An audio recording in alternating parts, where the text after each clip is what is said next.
Bonsoir à tous, bienvenue dans Point de Vue pour la dernière émission de la semaine, qui sera peut-être aussi la plus passionnante, mais ça, ce sera à vous d'en décider.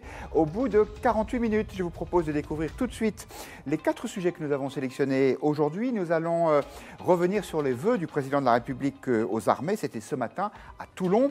Semble-t-il, les armées ont obtenu ce qu'elles voulaient, c'est-à-dire des budgets non seulement sauvegardés, mais même augmentés. Y a-t-il eu un changement de doctrine chez le président? Nous en parlerons.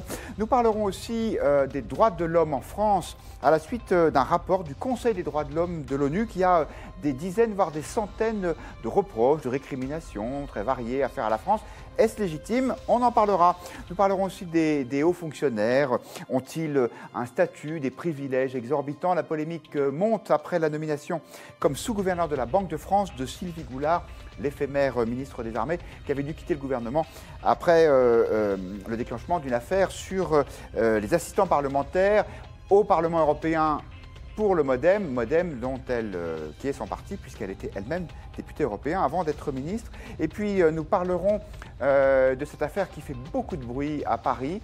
Dans quelques stations de la capitale, le métro ne s'arrête plus en raison des risques pour la sécurité des voyageurs, avec la présence sur les quais de consommateurs de crack. Nous allons parler de ces 4 sujets avec 4 invités. Bonsoir Julie Ventro. Bonsoir. Vous êtes grand reporter au Figaro Magazine. Le Figaro Magazine qui publie ce week-end en couverture un grand papier de Stéphane Bern sur la monarchie britannique et la façon dont Elisabeth II en fait a tout changé à Buckingham Palace. Nous accueillons aussi Benjamin Grange. Bonsoir. Bonsoir. Vous êtes le président de Dentsu Consulting, le directeur général de Dentsu Aegis France aussi.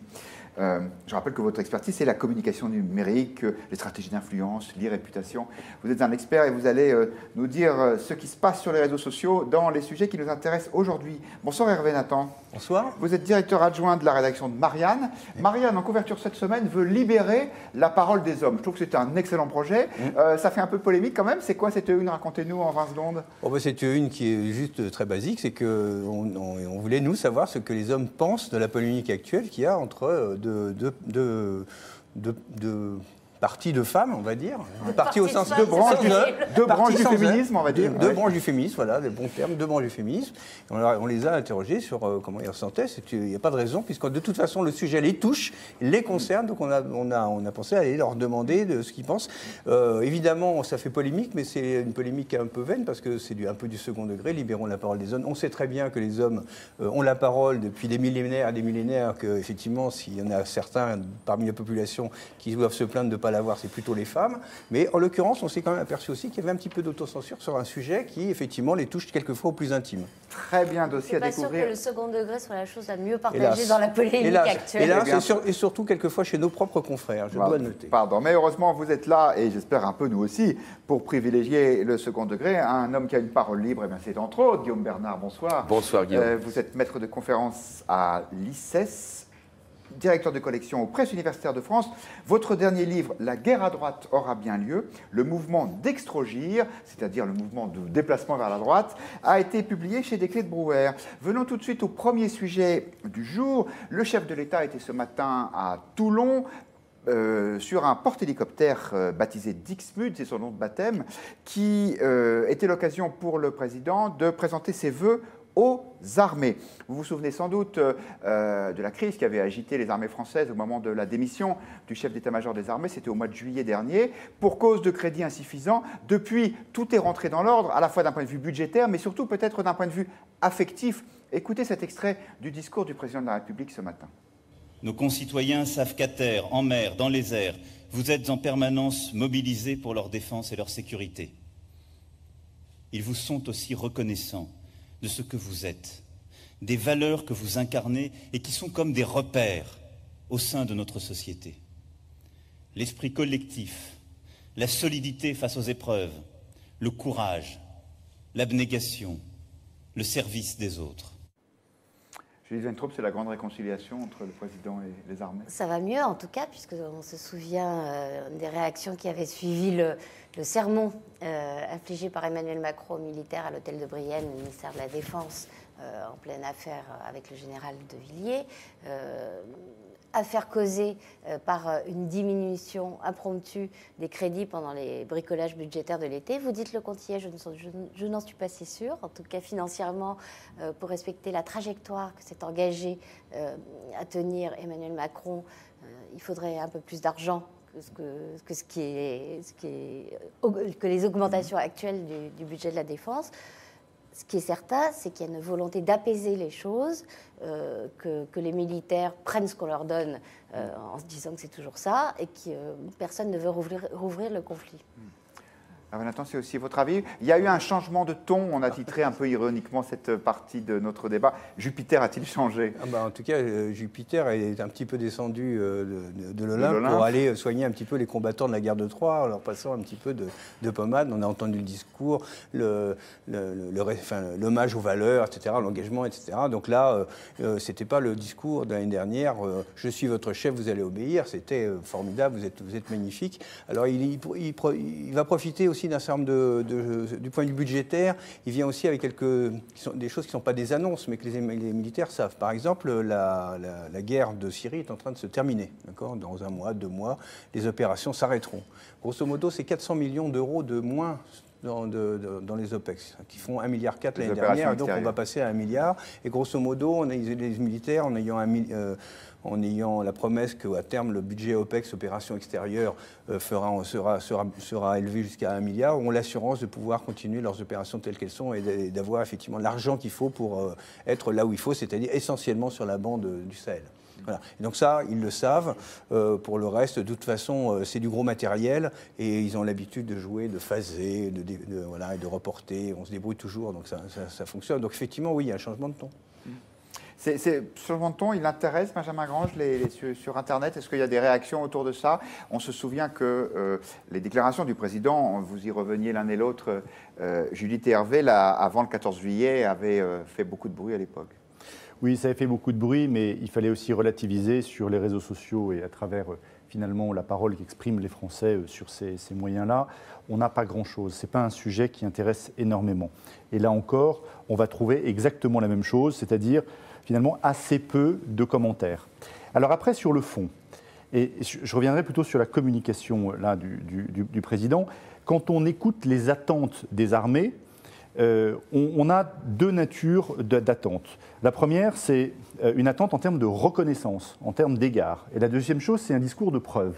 Alors, reconnaissance, le morceau, de discours que vous avez passé, très beau discours, il est effectivement dans ce ton-là. C'est-à-dire qu'en d'autres termes, on reconnaît leur rôle, on reconnaît leurs efforts, etc., etc. Après, sur le discours de preuve, c'est faire que le budget qui est évoqué ne soit pas que de l'incantation, mais soit évidemment suivi des faits.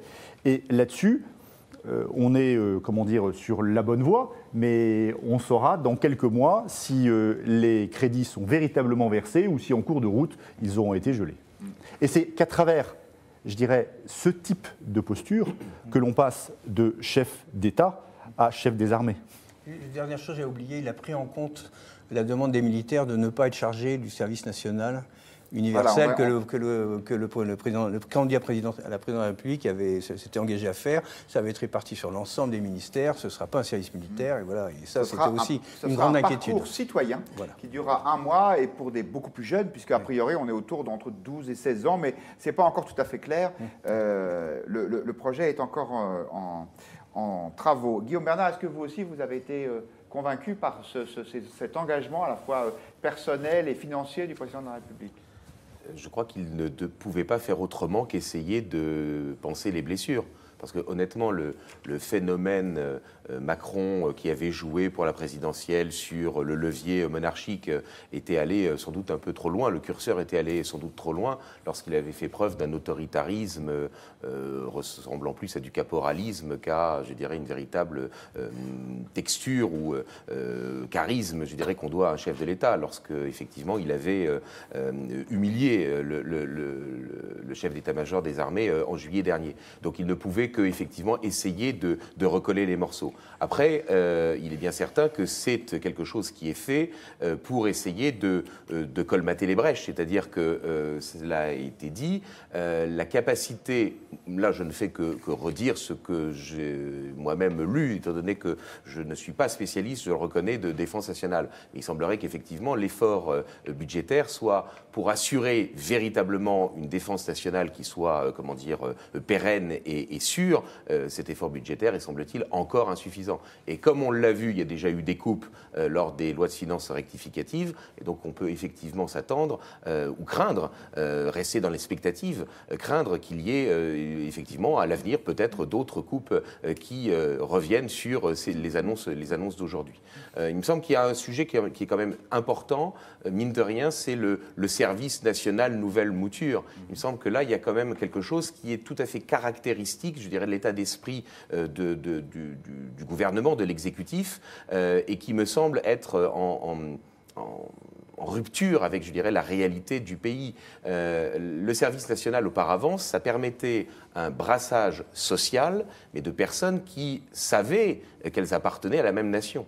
Là, aujourd'hui, on est en train d'essayer de concocter un service national extrêmement court, qui, en fait, va chercher à faire comprendre à des personnes qui n'ont pas le sentiment, voire ne veulent pas appartenir à la nation, qu'en fait, ils y appartiennent déjà. Donc là, il me semble que il y a quelque chose, il y a une fonction que l'on veut donner à l'armée, même si financièrement elle est répartie entre les différents ministères, mais on veut donner une fonction à l'armée qu'elle ne peut à l'évidence pas remplir, étant donné que ni l'école ni la famille ne le font. Voilà, au-delà de la nouvelle, donc, on est d'abord parti sur un projet de service national d'1 mois pour des gens de plus de 18 ans, et là on irait plutôt vers un parcours citoyen pour des lycéens, voire des collégiens. On souhaite la bienvenue à tous les internautes qui nous ont rejoints, à Claude qui nous dit « Macron dit vouloir faire un effort, mais d'où vient l'argent que l'on n'avait pas en juillet ?» Ça, c'est une bonne question, Hervé Nathan. On a trouvé de l'argent d'un seul coup? Ah oui, on a trouvé de l'argent, oui. Oui, d'ailleurs, la polémique... Donc on en a enlevé ailleurs? Non, d'abord, on a eu 6 milliards d'euros de plus-value fiscale par rapport à ce que le gouvernement avait annoncé, ce qui n'était pas... Voilà, les impôts sont mieux rentrés que prévu. Il y a davantage d'impôts qui sont rentrés. Ça réduit à rien la polémique ridicule que le premier président de la Cour des comptes avait enclenché sur l'insincérité des comptes laissés par le précédent gouvernement. Je dois dire que je pense que M. Migaud doit avoir un petit peu honte de ce que, si on lui ressortait ces déclarations, je pense qu'il aurait un petit peu honte parce que c'est encore meilleur que ce que tout le monde pouvait espérer compte tenu de la situation d'où l'on sort. Donc il y a un peu plus d'argent. Il y a d'une certaine manière la chance d'Emmanuel Macron, qu'il y en a beaucoup. Il y en a beaucoup sur des tas de plans. Il a une chance, c'est d'arriver en début de croissance. La croissance repart. Si elle se maintient, effectivement, il va avoir de la chance. Mais avoir la chance, ça fait partie de la politique. Alors, le droitiste nous dit Emmanuel Macron, le chef des armées, n'a pas fait son service militaire. Mais ça, je pense que c'est une question de génération. Il est peut-être trop jeune pour cela. Et voilà, nous rappelle Julie, oui, c'est 95 la suppression du service militaire. Il aurait pu faire un service volontaire. Oui. Muriel qui nous dit l'armée protège les élus, l'Élysée, le peuple. C'est bien que le président de la République ait réagi ainsi. Yves nous dit cet effort va-t-il se répercuter sur les classes moyennes? J'imagine cet effort budgétaire pour les classes moyennes qui supportent l'augmentation de la CSG, entre autres. Et puis il y a beaucoup d'internautes qui nous disent mais finalement, peut-être que finalement le général de Villiers avait raison puisqu'il demandait plus de moyens et on les lui a donnés. Et on nous dit peut-il revenir? Je dis que ça vous paraît... Comme chef d'état-major des armées, non, sans doute pas. Mais... Non, je pense qu'il est passé la réserve. C'est pas dans ses intentions. En plus, il a été remplacé par un général dont je viens d'oublier le nom, Lecointre, mais qui est un de ses amis, en tout cas un homme dont il dit le plus grand bien. Et qui a publié une chronique dans le Figaro cette semaine. Voilà. Figaro.fr. Et dans lequel il lui fait confiance. Je pense qu'un retour est à peu près inenvisageable. Je voulais juste quand même une précision sur d'où vient l'argent, parce que quand même, il y a une partie du discours dans lequel le président de la République précise, d'une certaine manière, pour bien dire, pour que les militaires en aient bien conscience, les moyens qu'on va vous donner vont être pris sur les autres politiques de l'État. Donc effectivement, ça ne va pas être pris sur des impôts supplémentaires, mais ça va être pris sur des moyens qui seront sur la réduction de services faits par les autres ministères. Ça peut être l'éducation, enfin l'ensemble de la sphère de l'État. Donc il y a effectivement un effort collectif qui est demandé aux Français, puisque les services publics, c'est pour tout le monde. La question Twitter, Jupiter a-t-il changé? Eh bien, la réponse est plutôt non. Vous n'avez pas l'air d'avoir été complètement convaincu par les interventions de nos invités. Au vu du discours d'Emmanuel Macron, une majorité de tweetos, 70% même, considèrent qu'Emmanuel Macron n'a pas vraiment changé. Eh bien, écoutez, c'est votre point de vue et ça semble bien parce qu'on vous le demande sur chaque grand sujet dans cette émission. Voilà un autre, les droits de l'homme en France. Est-ce que l'ONU déraille? Le Conseil des droits de l'homme de l'ONU, dont j'ignorais, j'avoue, jusqu'à l'existence, mais vous allez sûrement m'en dire un peu plus, vient d'émettre un certain nombre de recommandations, je crois qu'il y en a 300, sur tout ce que la France doit faire sur le registre des droits de l'homme. Donc on apparaît vraiment comme un très très mauvais élève. Alors il y a des éléments très divers, par exemple la prolongation d'un certain nombre de mesures prises pendant l'état d'urgence dans la législation normale, depuis la nouvelle loi contre le terrorisme. Ce Conseil parle aussi de la surpopulation en prison, mais parle aussi des châtiments corporels donnés aux enfants. On imagine qu'ils veulent interdire la fessée, qui doit être contraire aux droits de l'homme. On va vous demander votre point de vue sur ces sujets, mais on va d'abord écouter celui de Benoît Hamon, l'ancien candidat à la présidentielle. Il était ce matin sur France Info et lui, il a adoré ce rapport. Écoutez. Mais très intéressant quand il pointe que la Commission des droits de l'homme des Nations Unies pointe les choix politiques faits par Emmanuel Macron sur l'intégration de l'état d'urgence au droit commun, la surpopulation carcérale et le fait qu'aujourd'hui, si les gardiens de prison se sentent si mal, c'est parce que les moyens qu'ils ont de travailler, les conditions de détention sont régulièrement pointées comme indignes. C'est une sorte de leçon qui nous a été donnée et justifiée, Guillaume Bernard? Écoutez, franchement, on peut reprendre et je pense qu'on va débattre de chacun des points ou des principaux points que vous avez évoqués. Mais de ceux qui ont été évoqués, vous m'avez coupé l'herbe sous le pied. Là. Mais honnêtement, le fait que la France se fasse d'une certaine manière remonter les bretelles sur la question des droits de l'homme, alors qu'il y a membres des Nations Unies, un certain nombre de pays, et je pense évidemment à un certain nombre de pays islamiques, qui n'appliquent les droits de l'homme qu'à travers le prisme de la charia, très franchement, je trouve ça un peu fort de café. Voilà, c'est-à-dire que naturellement, il y ait des efforts à faire pour améliorer, je dirais, l'humanité avec laquelle on traite un certain nombre de personnes dans une société, c'est parfaitement entendable. Mais en revanche, qu'il y ait toute une litanie faisant passer la France pour un pays où, dans le fond, les droits de l'homme ne sont pas respectés, c'est tout de même un peu exagéré à mon goût. Voilà. Hervé Nathan, c'est trop ? C'est à la fois trop et en même temps recevable sur un certain nombre de points. C'est trop parce que 300 points, c'est énorme. La fessée, c'est pas la fessée, c'est vraiment pas une urgence. Là-dedans, il y a quand même. D'abord, je voudrais rappeler le principe. Nous avons accepté, en signant un certain nombre de conventions internationales, d'avoir une revue des pairs. C'est-à-dire les autres pays regardent et nous regardons les autres pays. Et ça se fait une fois tous les 4 ans pour la France. Regardent les pratiques et font des critiques. Il y a beaucoup d'autres matières sur lesquelles il y a exactement la même chose. Par exemple, si on prend les questions économiques et les questions d'imposition, ça se fait au sein de l'OCDE où il y a une revue par les pairs, par exemple, sur les conventions de non-imposition, l'évasion fiscale, etc. C'est ce qu'on appelle la revue par les pairs. Nous acceptons depuis très longtemps, en fait, grosso modo, c'est le système mis en place depuis la Société des Nations et puis ensuite avec la création des Nations Unies en 1946.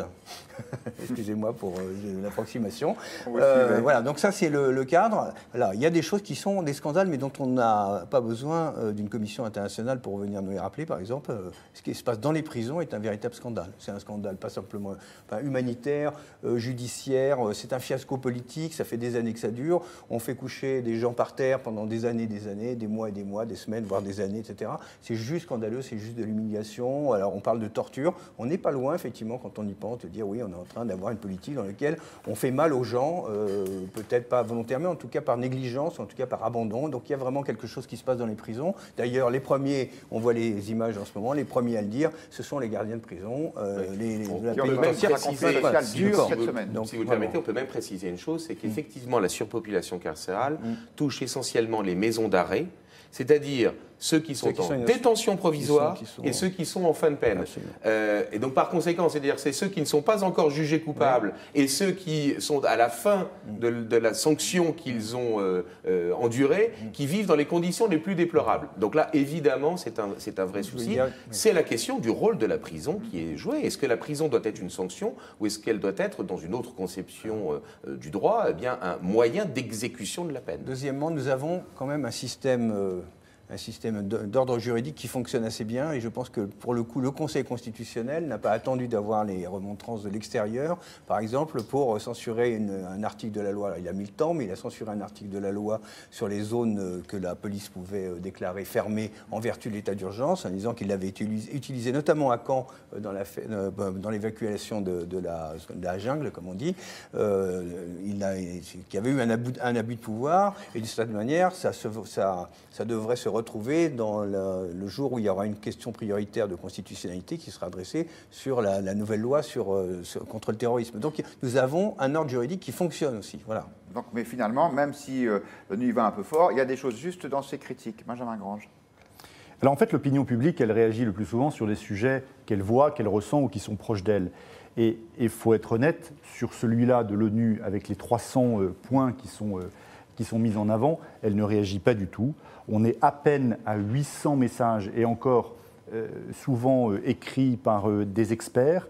Et donc finalement, ce qui aujourd'hui anime l'attention, c'est la condition des gardiens. C'est-à-dire, en d'autres termes, c'est le rôle du gardien, c'est le métier de gardien, c'est les grèves. Et c'est ça aujourd'hui qui ressort le plus quand on regarde les réseaux sociaux. Et on assiste évidemment à un effet de halo classique, c'est-à-dire que ce qu'on voit en premier et le plus proche de soi, c'est ce qui efface, ce qui occulte les sujets qui sont derrière. Gilles Van Traub, sur le contenu de ces récriminations. Le Conseil des droits de l'homme de l'ONU est un organisme politique qui juge en politique en donnant des préconisations politiques à partir de choix qu'il fait passer pour des préoccupations de préservation et de garantie des droits de l'homme. Exemple, il a condamné la Russie pour son soutien à Bachar el-Assad, à une période où nous, par exemple, en France, à l'initiative de Laurent Fabius surtout et d'un peu de François Hollande, disions le préalable, c'est le départ d'Assad, et hors de question de dialoguer, évidemment, mais même de coopérer si peu que ce soit avec le régime syrien dans la lutte contre l'État islamiste. C'est ce que j'appelle une option politique. La suite a montré qu'il fallait en passer par un certain degré de coopération avec le régime syrien. Autre jugement politique plus récent, celui-là, le président Al-Hussein du Conseil des droits de l'homme de l'ONU trouve que la France surréagit aux attentats terroristes dont elle a été victime. C'est son avis, on peut ne pas le partager et trouver que c'est une option politique. Donc on est déjà dans un porte-à-faux. Il y a une malhonnêteté dans l'intitulé même de ce Conseil des droits de l'homme de l'ONU. Une réaction du droitiste qui nous dit « Se doit-on de prendre soin des assassins et des délinquants ?» Là, pour le coup, c'est vrai que sur ce sujet, et là je reviens à ce que disait Benjamin sur la surpopulation en prison, les Français ont l'air d'être beaucoup plus sensibles à la condition des gardiens qu'à celle des prisonniers. Ça vous paraît abusif? L'un va avec l'autre. C'est surtout des prisonniers qui sont entassés dans des cellules trop étroites, dans des conditions lamentables, se rebellent, font une vie impossible aux gardiens qui eux, sont, si j'ose dire, condamnés à vie. En tout cas, la durée de leur carrière professionnelle. Pour aller dans le sens de Judith, la revendication des gardiens de prison, c'est qu'il y ait moins de... En tout cas, il y a de mettre fin à la surpopulation, parce que pour eux, les conditions sont épouvantables. Je voulais une précision là-dessus, parce qu'en fait, là, il y a une confusion actuellement entre deux sujets. Le sujet du traitement des islamistes condamnés qui sont en prison et le sujet de la surpopulation. Or, ce n'est pas le même sujet. Pourquoi ?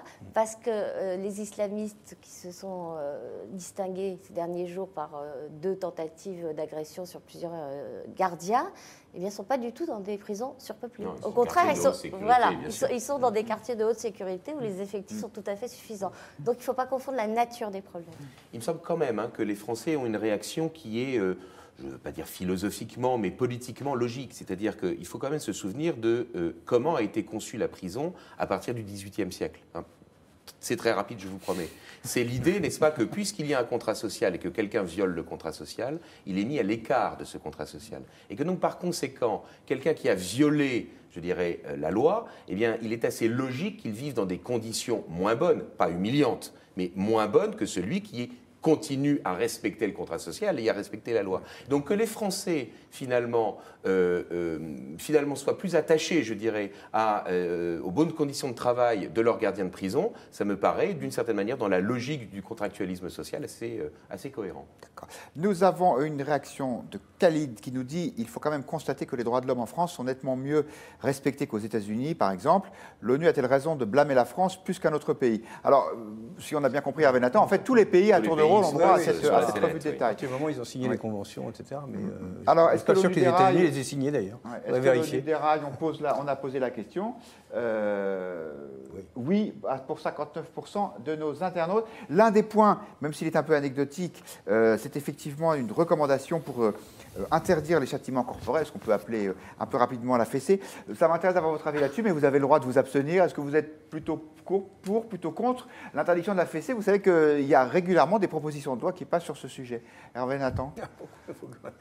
J'ai un avis réservé sur les législations en ces matières-là. Voilà, je pense qu'il faut protéger l'enfance malmenée. Et je pense que, pour le coup, sur cette question-là, compte tenu de ce que les sociologues nous racontent, de ce qui peut se passer à l'intérieur des familles en termes de violence, y compris de violence sexuelle, etc., je ne pense pas que l'image de simple fessée soit le problème majeur qui se passe sur ces questions-là. Voilà. Judith, un point de vue? Pareil, je trouve que c'est une intrusion insupportable dans un domaine où les parents sont les premiers décideurs, qui est l'éducation de leur enfant, ce qui veut dire évidemment qu'il faut qu'il y ait un système de repérage des maltraitances, et là on est sur un autre sujet, qui fonctionne bien et que les maltraitances soient sanctionnées. Mais une fessée ne peut pas être considérée surtout par un organisme extérieur comme une maltraitance. Benjamin, un avis là-dessus? C'est-à-dire qu'il y a plein de maltraitances. Il peut y avoir une maltraitance verbale, des violences verbales. Et finalement, ça pose la question de l'éducation des parents. On éduque sur plein de choses, mais pas forcément être parent. C'est plus la responsabilité des parents peut-être que le domaine de la loi. Guillaume Bernard, votre avis là-dessus? Oui, je suis plutôt de cet avis. Je vais peut-être dire quelque chose qui va choquer autour de la table et peut-être même certains de nos téléspectateurs, mais honnêtement, que l'ONU s'occupe de la fessée, mais ne soit pas choqué par le fait que quasiment 100% des enfants trisomiques soient avortés, honnêtement, ça me paraît ubuesque. Voilà. C'est votre point de vue. Merci de nous l'avoir donné. Nous parlons maintenant des hauts fonctionnaires en général et d'une d'entre elles en particulier. Il s'agit de Sylvie Goulard. Sylvie Goulard a été brièvement ministre des Armées dans le premier gouvernement d'Emmanuel Macron et d'Édouard Philippe. Elle avait dû quitter le gouvernement parce qu'avant d'entrer au gouvernement, elle était députée européen MoDem et il y avait des soupçons d'emploi fictif autour des parlementaires européens du MoDem. Une information judiciaire a été ouverte et on vient d'apprendre que Sylvie Goulard a été nommé sous-gouverneur de la Banque de France. Est-ce qu'il y a une forme d'impunité, de pantouflage, de copinage? Le sujet, là, pour le coup, fait beaucoup réagir, en tout cas ce que j'ai vu sur Internet à propos après les articles publiés là-dessus. En tout cas, il y en a un qui trouve ça absolument normal. C'est Bruno Le Maire, le ministre de l'Économie et des Finances. Il était ce matin sur Europe 1. Je ne vois pas ce qui peut choquer. Ah bon? Non, je ne vois pas ce qui peut choquer. Alors, elle n'a fait l'objet d'aucune procédure de justice, elle n'est pas mise en examen. Pourquoi elle a quitté le gouvernement alors? Ça, c'était son libre choix. Vous lui demanderez pourquoi elle a quitté le gouvernement. Moi, ce que je sais, c'est que Sylvie Goulard, elle a toutes les compétences. Elle a fait des rapports sur les questions financières, sur la zone euro, sur le fonctionnement de la Banque Centrale Européenne. Elle a été rapporteure de la Commission des Finances au Parlement Européen. Donc elle connaît parfaitement ces sujets financiers. Elle veut mettre ses compétences au service de la Banque de France. Tant mieux, je pense qu'elle sera très utile à ce poste. Benjamin Grave, êtes-vous convaincu par ces arguments? Alors en tout cas, quand on regarde ce que les internautes disent, ils disent bien peu de choses contre l'action du président Macron. Mais là, ils réagissent beaucoup. Ils réagissent beaucoup parce que ce qu'on leur a promis, c'est que les choses allaient changer. Et là, effectivement, on s'est aperçu que cela n'a pas changé. On est encore dans le royaume du copinage. Et après, ressort d'ailleurs des sujets sur la SNCF et Pépil, sur Radio France et Gallet. Vous voyez, tout ressort forcément à travers ce point-là. Le mot impunité revient régulièrement. Oui, Hein, le mot impunité revient. Et finalement, ça repose la question de la manière dont, si je fais une comparaison avec l'entreprise, puisque finalement on dit beaucoup que le président Macron a importé des pratiques de l'entreprise. Mais vous avez beaucoup d'entreprises parmi vos clients. Et dans l'entreprise, on parle beaucoup de... on ne parle pas de... Est-ce que les choses sont légales ou illégales? Et bien sûr qu'on ne fait que des choses légales. On parle par contre de moralité. Et on a vu que la vie politique n'est pas une question de c'est légal ou c'est illégal, mais beaucoup une question de moralité. Et là, on est sur un deuxième plan qui est complémentaire. On n'est pas sur est-ce que Mme Goulard est compétente ou pas. Heureusement qu'elle est compétente. Mais dans l'entreprise, on parle aussi de compliance. On parle aussi de l'ensemble des règles qui font que l'action que l'on a au quotidien, c'est une action qui est éthique. Et donc, on impose à l'entreprise un certain nombre de choses que le gouvernement lui-même tarde à faire respecter sur l'ensemble de ses administrations. Et à mettre en œuvre. On salue Jack qui nous a rejoint, qui nous dit les privilèges des hauts fonctionnaires sont choquants, précisément parce qu'ils sont des privilégiés, sans doute parce qu'ils bénéficient de l'emploi à vie. Mais là, c'est moi qui développe la pensée de Jack. Hervé Nathan, je vous voyais dubitatif sur l'éthique ou la morale dans la fonction publique. Ah oui, non, c'est-à-dire mettre en opposition une éthique qu'il y aurait dans l'entreprise privée et qu'il n'y aurait pas dans la sphère publique, qu'on aurait du mal à trouver, en tout cas dans le personnel politique. On a quelques affaires assez récentes. Je vais parler de l'affaire Alstom, où l'entreprise a dû être une des entreprises phares, a fini par être vendue aux Américains parce qu'il y avait tellement de procès de corruption à l'extérieur du pays qu'en fait, il fallait nettoyer tout le management. C'est ce qui a été fait. Nous allons un scandale. Donc, une grande partie venait de la sphère politique. Voilà, une partie venait de la sphère politique. On est d'accord, il y avait du mélange. Nous avons Airbus qui est devant nous. Tout le monde est sur un siège éjectable en demandant ce qui va se passer parce qu'il y a des affaires qui vont sortir, les Américains sont dessus, ou les Anglais, etc. La justice est saisie, etc. Donc l'idée de dire que dans le privé, ça ne pourrait pas arriver, ou ça n'arrive, où il y aurait une morale qu'on ne trouverait pas ailleurs, me semble tout à fait exagéré. Alors, sur l'affaire, sur Mme Goulard... J'ai pas tout à fait dit ça. J'ai pas tout à fait dit... On parle de compliance, souvent, c'est traité, c'est des sujets qui sont traités. Alors que dans la partie, dans le public, c'est des sujets encore... on parle par de exemple, compétences, le harcèlement moral, le harcèlement sexuel, tout ça, toutes ces questions qui sont même des questions morales dans l'entreprise, c'est immédiatement... moi, je suis assez d'accord avec Benjamin Grange.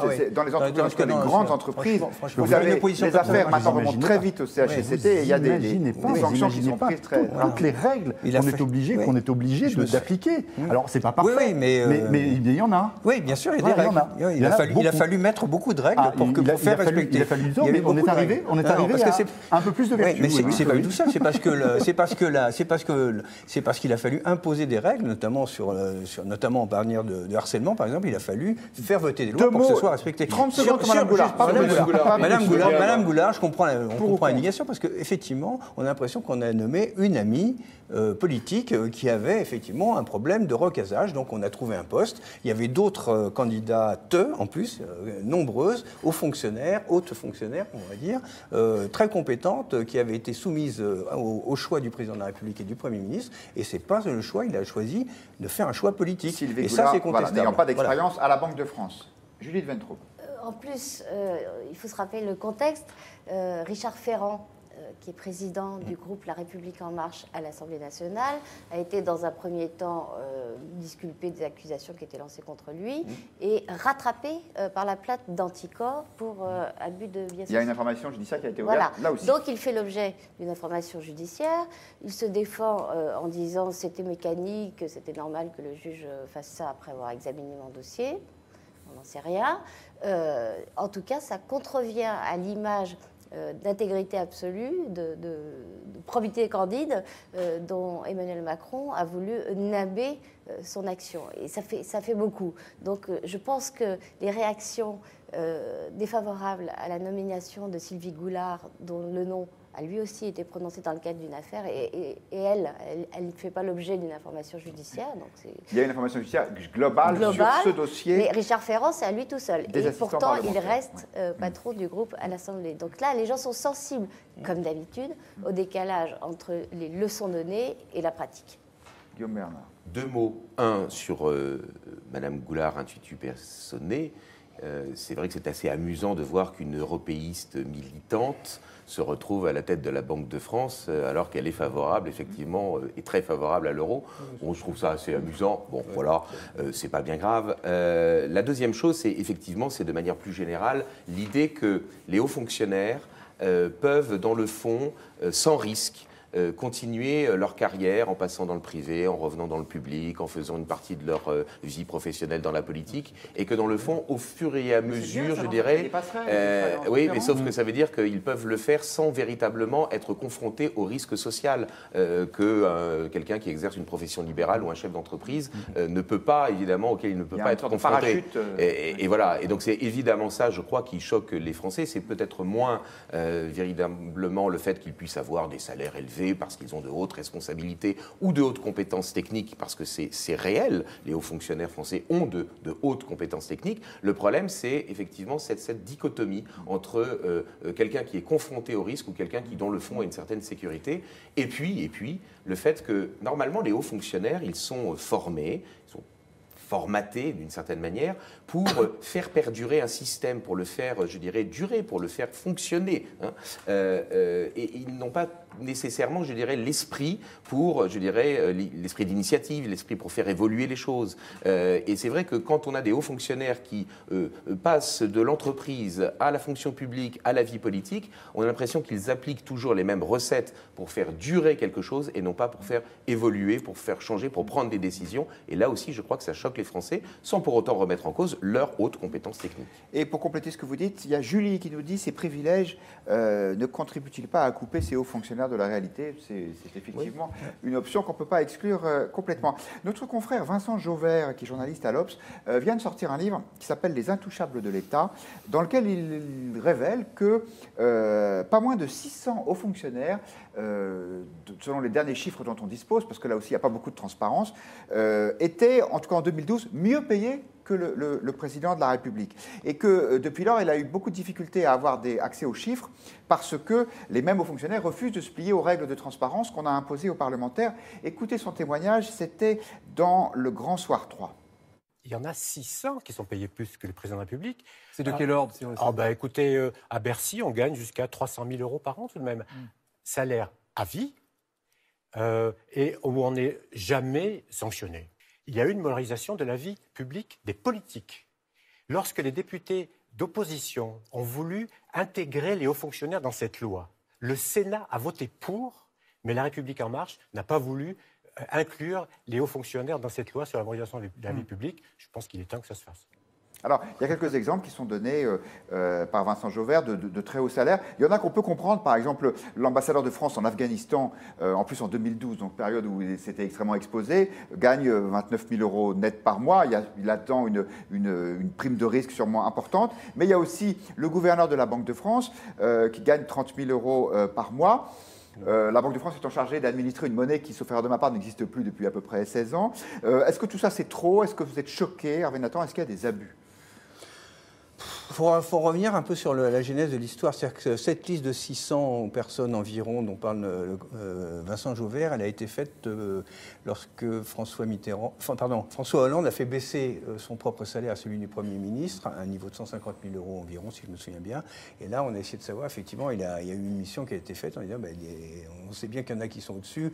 Il y avait des cas qu'on connaissait, celui du gouverneur de la Banque de France, celui du trésorier payeur général des Hauts-de-Seine, d'Île-de-France, etc., parce que c'est les départements riches et on sait que les trésoriers payeurs généraux je crois que c'est terminé maintenant, mais ils ont eu un moment, ils avaient pendant très longtemps des recettes, ils avaient des revenus qui étaient proportionnels aux recettes qui s'amenaient à l'État, pardon, pas pour eux, à l'État. Non, parce que c'est quand même des gens honnêtes, il ne faut pas exagérer, il ne faut pas partir dans tous les sens. Donc là, c'est ça la genèse de cette liste. Donc on s'est aperçu qu'on avait baissé le premier fonctionnaire de l'État étant le président de la République et le second Premier ministre, il ne se retrouvait pas avec les premiers salaires de... Mais est-ce que ça vous choque ? Eh bien, oui, non, ça ne me choque pas parce que je vais vous expliquer pourquoi. On a montré le salaire de Mme Pénicaud quand elle était à Business France, on n'a pas montré, qui est une responsabilité qui a du sens, mais on ne montre pas le salaire de Mme Muriel Pénicaud quand elle était dans le privé, dans une grande entreprise, chez Danone, et elle gagnait plus d'argent, elle avait moins de responsabilités. En partie par ses stock options. Oui, en partie par les stock options qui ont fait des problèmes, etc. Maintenant, elle est tellement embarrassée avec ça qu'elle explique qu'elle va faire la charité avec, parce que ça se pose problème. Mais donc, d'une certaine manière, quand on regarde, il faut regarder, effectivement, c'est un sphère public, donc nous avons le droit, selon la Constitution, etc., la Déclaration des droits de l'homme et du citoyen, de vérifier l'usage des deniers publics et à qui ça va. Donc, je trouve normal qu'il y ait de la transparence. Après, il faut regarder, parce que c'est pas si évident. Je pense qu'il y a eu moi, ma position, c'est qu'il y a eu beaucoup de populisme, y compris dans la classe politique, quand il s'agit de baisser le salaire du chef de l'État. Je pense qu'on a fait une erreur. D'ailleurs, il a augmenté le budget de l'Élysée. D'ailleurs, il a embauché machin, donc on n'en sortait pas, etc. Je trouve qu'un pays qui décide que son chef de l'État ne vaut rien doit changer de constitution. Parce qu'à ce moment-là, il a un problème avec ça. Pour moi, c'est avant tout un sujet d'explication. C'est-à-dire que le chiffre en soi n'a pas beaucoup d'intérêt quand on est dans certains intervalles. Mais c'est finalement à quelle responsabilité ça renvoie et quel risque on assume quand on est en responsabilité de ces postes que vous avez cités. Et à partir du moment où on met ça en regard d'un salaire, soit effectivement on comprend que la fonction mérite ce type de choses. Et c'est vrai qu'il y a plein de fonctions dans l'entreprise qui sont dans des niveaux bien supérieurs à ça et qui renvoient peut-être à moins de responsabilités. Et ensuite, on ramène ça aussi au niveau de risque. Et c'est là que le statut du fonctionnaire pose sujet. C'est-à-dire que si effectivement on est dans un cas d'un contractuel, effectivement c'est éphémère. Si on est dans dans un risque qui ramène à une absence de prise de risque parce qu'on a une garantie de l'emploi à vie, c'est là que c'est plus compliqué à expliquer. C'est là que c'est plus compliqué à expliquer. Et de l'impunité, de l'irresponsabilité, pardon. Oui, enfin, c'est la question et c'est du risque qui amène à la question du mérite. En fait, quel est le problème globalement dans la fonction publique, c'est que en haut de la hiérarchie, on est très très bien payé, avec ce même régime d'emploi garanti à vie. En bas, on est plutôt plus mal payé que pour des postes équivalents dans le privé. Donc déjà, il y a une inégalité au sein même du système. Mais le système est pour tous complètement, ou à peu près complètement, déconnecté de la notion d'effort, de la notion de mérite et donc de possibilité de progresser autrement que par la sacro-sainte grille. Emmanuel Macron a semblé ouvrir une piste d'ailleurs dans cette direction. À chaque fois qu'il a parlé de réformer la fonction publique, il introduisait la notion d'effort personnel et de mérite. On va voir s'il le fait. Ça a l'air d'être compliqué à faire. Est-ce que les tweetos ont un point de vue là-dessus? Vous pouvez répondre à cette question sur le hashtag Figaro Live, hashtag point de vue. Les hauts fonctionnaires ont-ils des privilèges choquants? 83% répondent oui. Ce n'est pas un sondage, hein, on répond sur la base du volontariat. Encore un mot sur ce sujet, Guillaume Bernard? Oui, qu'il y ait des hauts fonctionnaires qui soient bien payés parce que les fonctions qu'ils exercent incarnent et permettent la pérennité de l'État, très sincèrement, je ne crois pas que ça soit choquant. Mais en revanche, effectivement, qu'il y ait, je dirais, l'absence de risque au regard, je dirais, des décisions qu'ils prennent et donc la possibilité qu'ils soient remplacés et sans qu'ils aient la possibilité d'être recasés automatiquement à des niveaux équivalents, ça c'est choquant. D'une certaine manière, le spoil system aux États-Unis garantit le fait que celui qui va exercer une fonction élevée avec un haut niveau de salaire, n'est là que parce qu'en fait, il est au service d'une politique qui est sanctionnée ou pérennisée par les électeurs. Là-bas, les très hauts fonctionnaires, y compris les ambassadeurs, peuvent être nommés puis limogés librement aux États-Unis. Sur la question de la responsabilité, juste quand même un mot. Très vite. Très vite. On va bientôt, un jour, il va y avoir un procès pour l'affaire Tapie. D'accord. Il y aura des hauts fonctionnaires qui seront devant le tribunal correctionnel.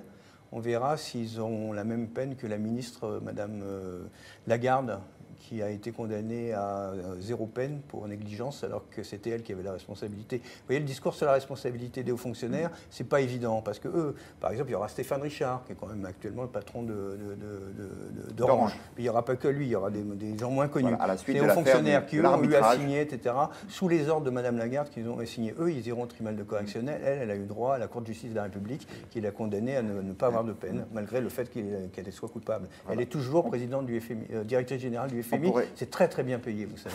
On pourrait aussi, voilà, et en plus il n'y a pas d'impôt au FMI. C'est l'avantage. Un dernier sujet compliqué, et sur lequel d'ailleurs, moi j'ai pas de solution, c'est pour ça que j'avais envie de vous entendre là-dessus, mais très symbolique peut-être de ce qu'on est en train de vivre. Il y a des lignes de métro à Paris, la ligne 12, la ligne 4, où on ne s'arrête plus dans quelques stations du nord de la capitale parce qu'il y a des consommateurs de crack qui sont sur les quais. Le crack est une drogue qui a des effets indésirables, immédiats, plus exactement, extrêmement forts, de violence, de dégradation. Les effets sont tous indésirables, évidemment, pour ce genre de substance. Et pour donc les conducteurs de métro choisissent, en dehors de toute recommandation officielle de leur employeur ou de la police, de ne pas s'arrêter dans ces stations.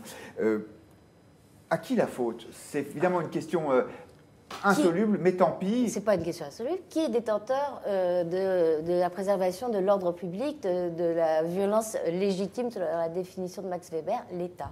Donc c'est la faute à l'État. Mais c'est la police qui ne fait pas assez? Alors non, c'est la police qui ne fait pas assez. Quels sont ses ordres à la police?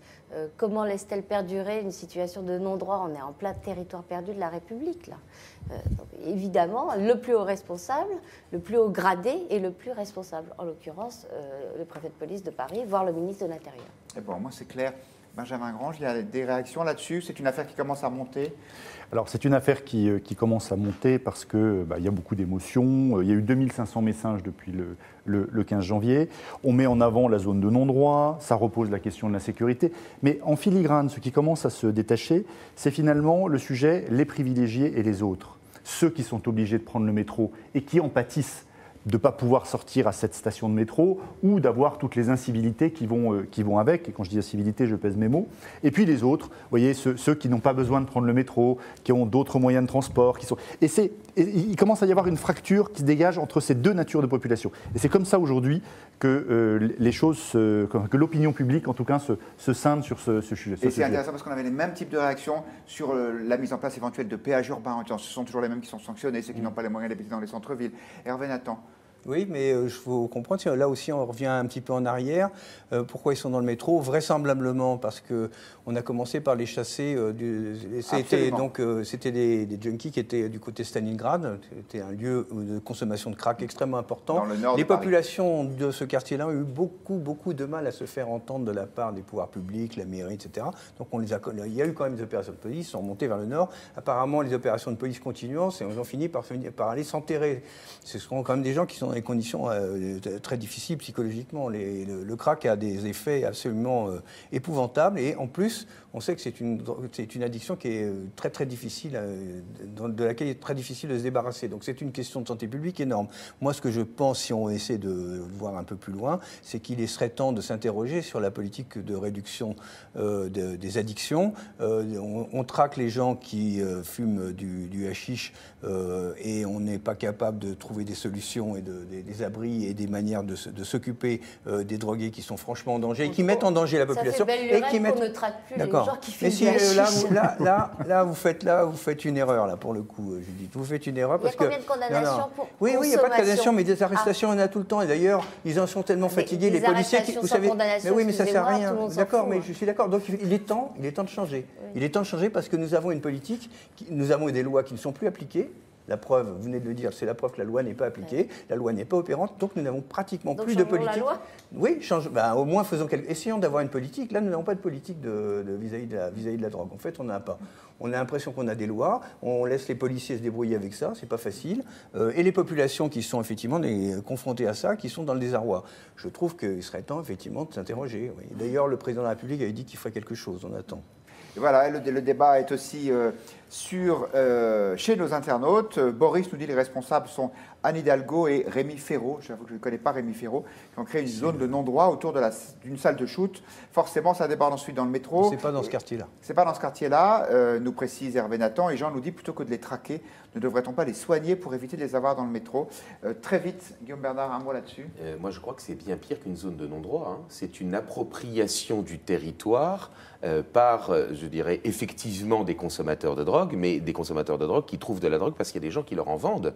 Et si vous voulez, le problème, c'est que ce n'est pas un désordre par l'absence d'ordre public, c'est bien pire que cela, c'est le fait que c'est la substitution d'un ordre criminel à l'ordre public. Donc on est dans une situation beaucoup plus grave et par capillarité, ça peut s'étendre absolument partout.